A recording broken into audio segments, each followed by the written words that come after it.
това видео ще ви покажа едно доста симпатично, доста практично и интересно решение. Ремаркета до 750 кг. О1 категория.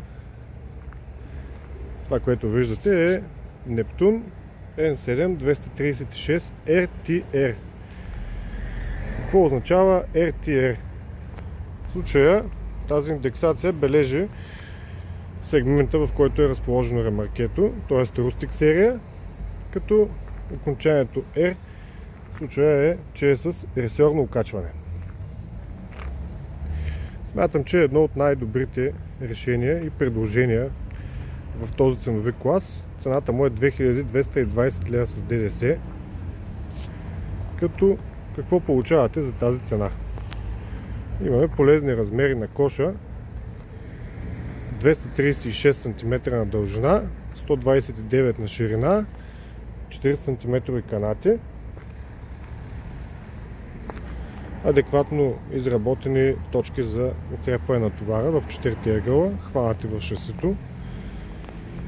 Имаме накланяща се функция, т.е. лесно можем да товарим машини, като фрези, косачки, АТВ-та, мотори, всичко каквото искаме.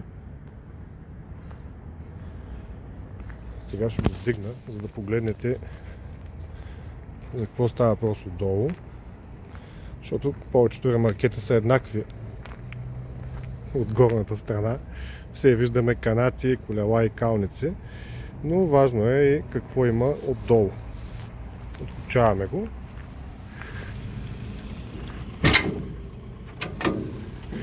И вдигаме коша. И така, какво наблюдаваме тук? Първо, което е типично за средния клас ремаркета, имаме заварена рамка от 3 мм стомана, която е горещо подцинкована. Стабилна конструкция, която осигурява добра товароподемност, устойчивост. Ресорно окачване на кнот, 4-листови ресори с амортисьори. Стабилно окачване, много добро пътно поведение, както празно, така и пълно. Всичко е на кнот като компоненти.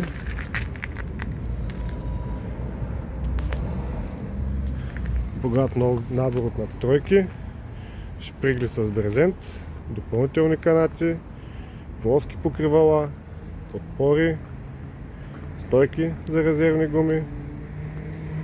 Като цяло едно чудесно предложение, особено за тази цена. Както знаете, избора на ресорни ремаркета не е голям, но тук Neptune са направили нещо наистина добро на доста справедлива цена. Заслужава се да го разгледате. Даже би било страхотно, ако дойдете лично, да ви обърнем внимание, да обсъдим вашите потребности и да ви дадем най-доброто адекватно предложение. При нас, автосалон Одесос, ремаркета odesos.com, винаги сте добре дошли.